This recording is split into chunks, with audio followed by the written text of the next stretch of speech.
If there is one industry that has brought prominence to Chesaning, it would have to be Farmer Pete's Little Red Barn. Mrs. Doug Peet, wife of one of the third-generation owners, and Joe Glaska, a retired employee of Farmer Pete's, will introduce you to some of the people who have been associated with the business. Mrs. Peet. Oh, good. Come right up here, Mr. Peet.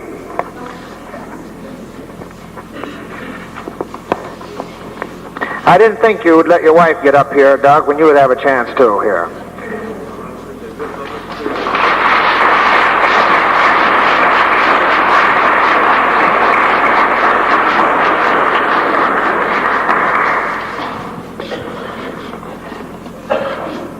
Don't get worried. I'm not going to read the whole book. But I do want to tell you a little bit about it. Last year, well, I find one more page. Last year, a Mrs. Lewis from Midland came here and interviewed me 2 or 3 times, and interviewed and talked with Stella Farrell, and spent hours and hours and days, I guess, down to the Argus down at the library, going through everything that she could possibly find that had anything to do with the Peet Packing Company. Now, my wife took notes from this, and I'm going to, between referring to her notes and me just ad-libbing a lot of this stuff, I'll go through this and give you some of the highlights. I'm not going to go back as far as Thelma did in those dates. I'm going to start with the actual founder of the Peet Packing Company, or the Little Red Barn, or Farmer Peet, and that starts with George Peet, my grandfather. And he was born out here on the Peet Farm, on the Peet Road, about 1.5 miles from town. He was born, got to be someplace. I'm going to start these backwards.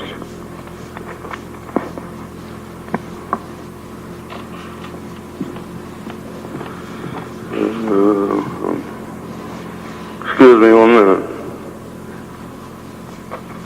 I'm not as well organized as that. Yeah.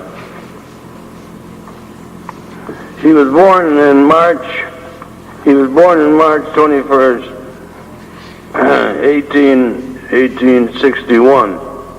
And when he was 25, he started the market and slaughterhouse downtown.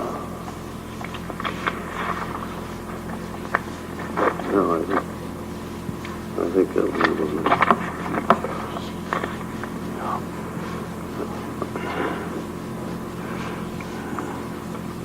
Guess I'm not as well organized as I thought I was.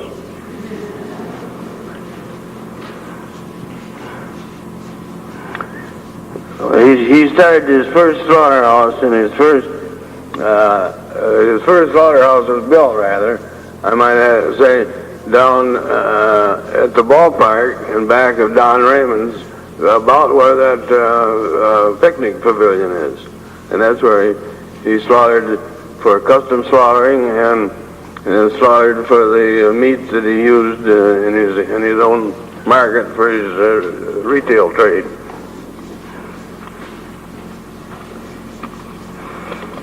And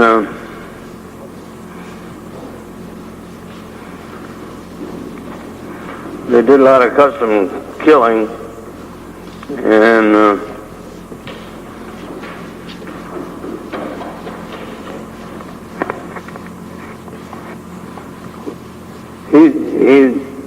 he ran the store for 3 years,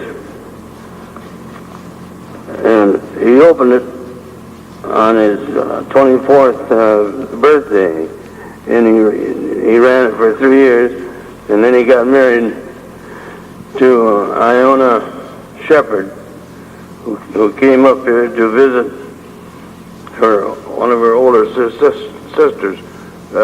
shepherds came originally from Columbus, Ohio, and the older sister that she came to visit and met my grandfather. She came to visit Edwin Adams's grandmother.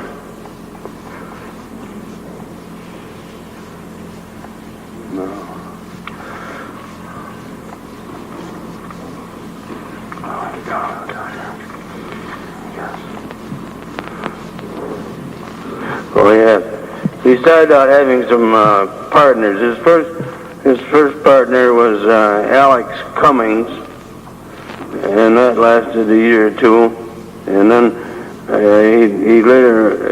he quit, and then he later took in his brother-in-law, Celia Wagner, and Celia Wagner would be Helen Kettler's grandfather.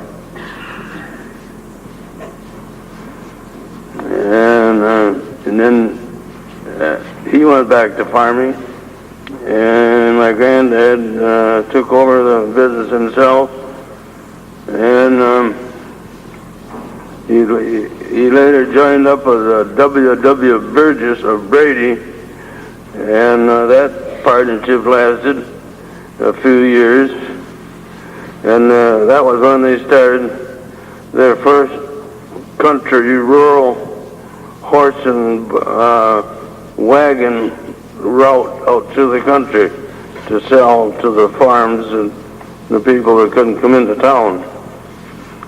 And Burgess became sheriff of Saginaw County, and that left George Peet all alone again. And then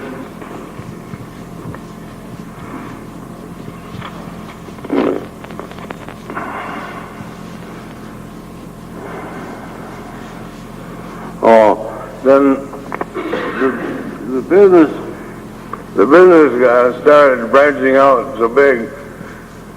My grandfather not only was doing retail business and custom killing business for farmers in the area. He got mad on with the Iceman, and he bought the ice business out, and he ran the ice business, I think, until 1905, and he was buying wool, pelts, and he was buying sheep and cattle and live hogs and selling them to Buffalo and to Detroit market and Chicago market when they opened up. And so my grandmother went down to Ypsilanti, down to Clary College, and set up some books with Mr. Clary's help. And this was around 1907, and then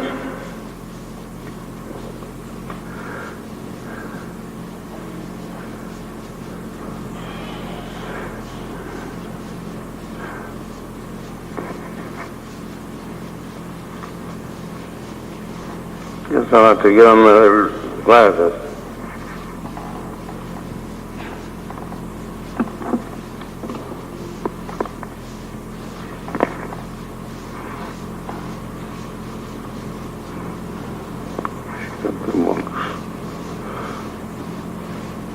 Well, then she started the hams and the meatloaves were prepared downtown in the back of the market. They had a little sausage kitchen and a meat block and grinder and old-fashioned chopper and all the spices, and meat was ground and everything. And then my grandmother would take the hams and the meatloaves home and bake them in her oven. I guess later on they did install a small smokehouse in the back of the market downtown.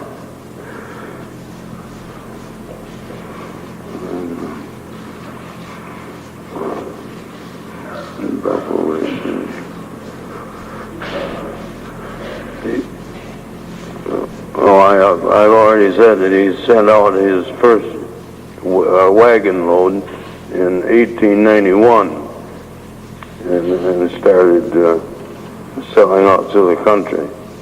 In 1892, he moved the slaughterhouse from the ballpark down to the present location where we are now.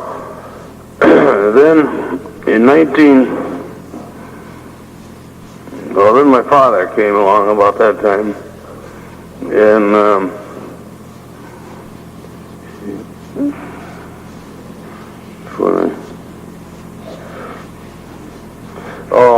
there's one thing that I wanted to bring in about, this happened before we put our railroad siding in, and I verified this with Carl Schultz.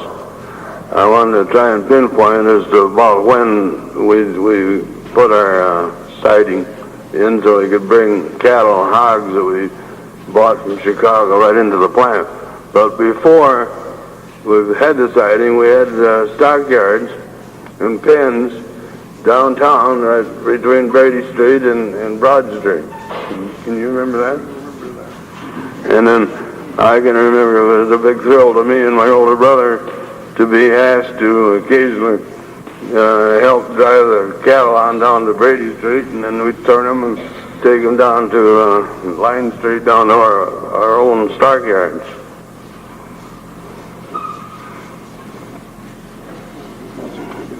Yeah. And then my father came along then and started working summers, and he joined the business after he graduated and took a short course at Clary College in 1908. Stella Perro was hired about that same time. It evidently got to be too much for my grandmother, so they hired Stella, and she worked for us for 55 years. And then my dad and his father in 1919 decided to expand that little slaughterhouse down there into a bigger operation where they could have a larger killing area and larger smokehouses and larger kitchen so that they could go out and really start wholesaling in a wholesaling way. And in 1920, I have an old stock ledger in one of my files. January, I think, 1920, the first stock was issued, and it became a formal company, a wholesale company.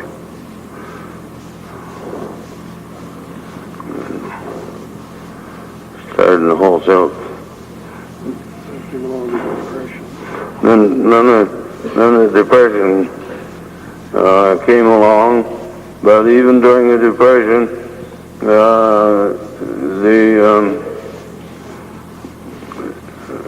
we increased our business, and I don't know how many people here, anybody over 50 would probably remember that Farmer Pease not only made bologna, but they even made their own money. We call it scrip, and all the help was paid in that scrip, and it was redeemed after the banks opened up. It was redeemed at face value. Well, then we started branching out. In 1932, we bought a plant in Bay City, and then about that same time we started to branch it in Lansing, and followed by Cadillac and Ypsilanti and Flint, and then in Gaylord, we started Gaylord branch, and then in 52 we bought a plant in Grand Rapids, and that employed about 140 or 50 men at its peak. and they were mostly in the cattle business until 1973, when we shut down the operation at both Bay City and Grand Rapids. We had nearly 800 employees.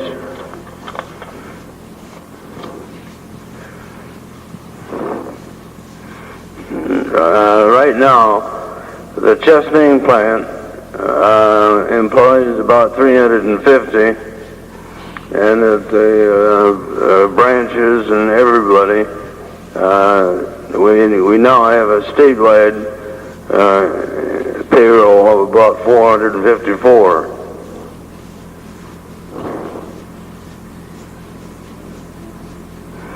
The first truck route, motorized truck route, went out of the Chesaning plant back in 1920. And they went west. They went to Bancroft, Pompeii, Carrington, Ithaca, and all over in there. And I remember the first two men to take that first truck out was Merle Fowler and Tom Jones. And they wanted to make a big impression on my dad and granddad. So they came around my Brant, and they got, who was the owner of Brant back in those days? Macfall. Roy Macfall. They had a slight discount. They never passed up on how much discount, but they got him to take everything that was left so that they could come back with an empty truck on that first route. I remember that. At our peak, we had, that was back in the 70s, 71, at our peak we had about 128 trucks operating all throughout Michigan. And the pounds, I got a note here on the pounds. Last year we sold 66,598,584 pounds of sausage, bacon, and pork products. That's it, with the exception of, in here I got a copy of one of the script. If anybody wants to see me later, I can show them a copy of that script.